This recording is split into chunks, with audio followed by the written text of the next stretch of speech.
Hey, we're going to do another just-in-time video here for you in 705 this summer. I already did one this week, and I typically try to keep it to like one a week simply because you've got actual work to do in the course, and I don't want to step on your time or whatever. But, hey, why not? So, and the reason I wanted to make one is because I was actually thinking about something today, which is the rate of adoption with new technologies. So this morning, when I got up, I first thing I did, I went out to a gas station to fill my tank, because it's just more convenient to have it done, and because I'm typically one of those people that is early to most things, but I also really hate being late.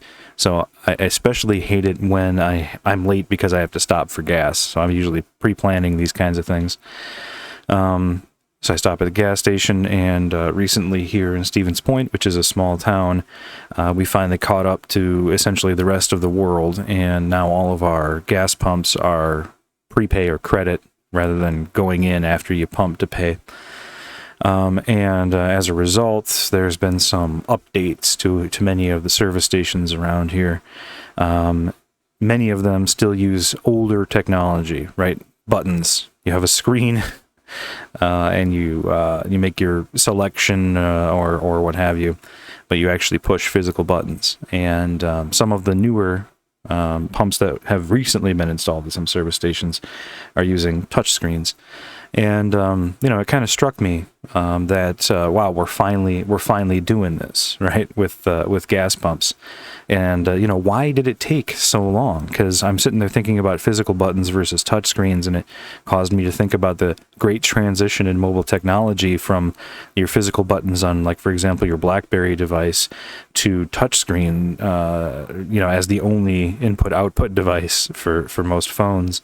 And I think, if I recall correctly, that happened around, let's see, the iPhone release was 2007, and they had existed before that. I believe that I had my first touch screen, I want to say like 2004 or 2005 or so, but in any event, I looked it up, and touch screens, when they were first developed, way back in 1965, beginning to be popularized in the 80s, and then finally becoming really mass adopted for mobile technologies. Most when we're talking about mobile technologies, for some reason the default a lot of the time is to say, well, when the iPhone did this.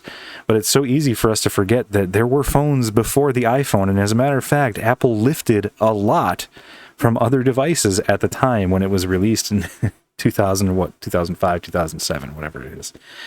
But point is, touch screens as an input-output device have been around a very, very long time. Because here we are, bare minimum 15 years later, and we're just now seeing it in rural Wisconsin, for lack of a better word, at gas stations. But of course, they've been adopted in other places before this. For example, our local grocery stores with the self-checkout lanes, McDonald's, and all these other places that have your DIY self-checkout type things. Those all use touchscreens. I've never seen any of them with physical buttons. Maybe back in the old days of like drive-ins or not drive-ins. Is that the term? I'm thinking of like Sonic restaurants. And for some reason, the term that keeps coming to mind is sock hop, because it's a contemporary term with what I'm reaching for, but I can't think of is it drive-ins or movie theaters? Or is drive-in a term that applies to drive-in movie theaters and drive-in restaurants? Oh boy, this is going to bother me. It's like holding in a sneeze. It doesn't matter. I'm going to push past it. But maybe some of those older restaurants where, pre-drive-through, where you place your order at a speaker. Maybe they also use buttons. This is a totally unrelated and unimportant tangent anyway. I need to move back to the main point here. Anyway, my point is that it got me thinking about, the technology has been there for a long time. So there must be some other reason why adoption in other areas has been so slow. We were ready to adopt touchscreen technology for mobile devices. I mean, it happened quickly. Like, it was in a span of a year or two. You could almost not get any more physical buttons on your phone. You can still today, but it has to be like a feature phone, right? So one of the old style flip phones that's meant to be inexpensive. Burner phones I've had use physical buttons, but even now finding one of those is difficult because most burner phones are touchscreen only as well. So we've had those for more than a decade. We've had adoption in other areas, like the fast food restaurants and the self-checkout lanes at grocery stores and so on. Industrial control systems are beginning to now use touchscreen technologies, although those are slow to adopt because technology is slow to adopt in those areas. Industrial control systems are always way, way behind the times because there's an emphasis on reliability. So that makes sense. But it doesn't make sense, for example, for McDonald's and our grocery store to use touchscreens, but not gas station pumps or even, let's see, I went to the movies not long ago, and for the first time ever, I was given the ability to use a touchscreen to signify which seats I wanted in the theater, so I could see which seats were taken already and which were supposedly available. That was a treat. Let's see, where else do we have? Well, we don't need to list them all off. My point is that there are other factors other than the technology being quote unquote ripe for certain applications that indicate whether or not adoption occurs. And some of those, as I said, with industrial control systems, are going to be practical limitations based on the usage of that technology, where reliability is 100%. But there are other areas where that's not a concern, and yet adoption still seems to be slow in those areas.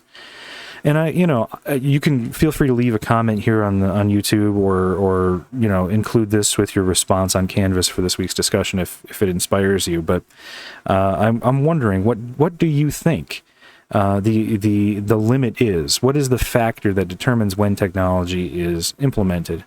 Now, I think that one of them may be also the speed of the industry, because gas stations tend to undergo fewer renovations than, for example, McDonald's and other fast food places or even grocery stores. I don't think that's a reliability factor. I think that may be an economic factor. I think it's just more costly to renovate gas stations than it is to renovate, what is essentially the cosmetic portion of a McDonald's restaurant, which is the part where the cosmetic portion is the non-kitchen portion, the customer experience portion. McDonald's, of course, is a much, much larger organization, so they also have more resources. Many gas stations are simply franchisees who often don't actually have a true franchise agreement or resources from a parent company like McDonald's. It's more like they have a distribution agreement with various different petrochemical companies. So that may be an economic factor.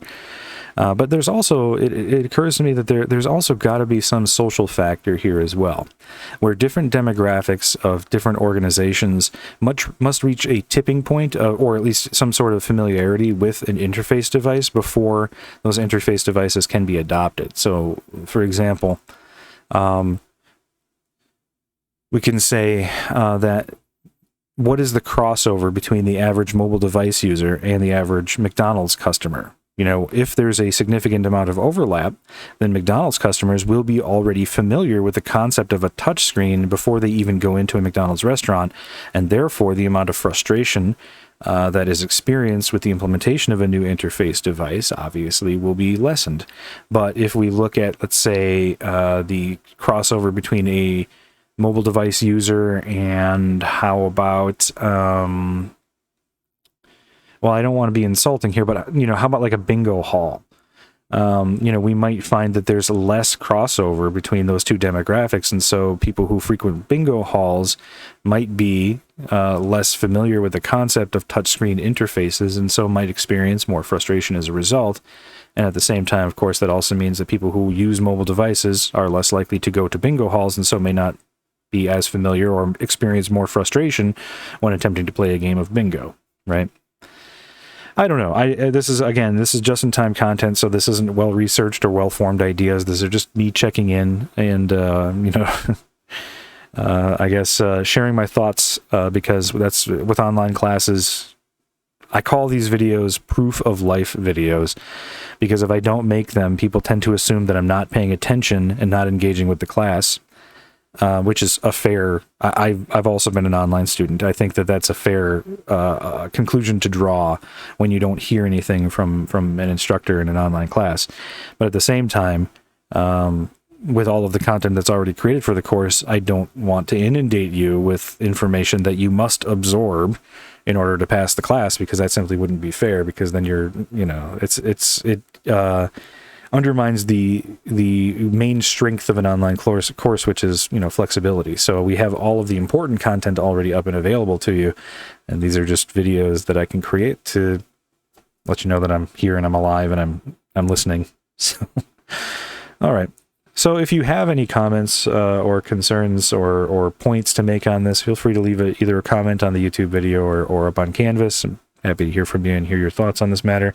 My assumption is that a lot of you as graduate students may have more experience with these areas than I do. And for me, these are just shower thoughts, but for you, these may be your bread and butter. And I would be interested in hearing if you have an opinion. So take care, and we'll see you next time.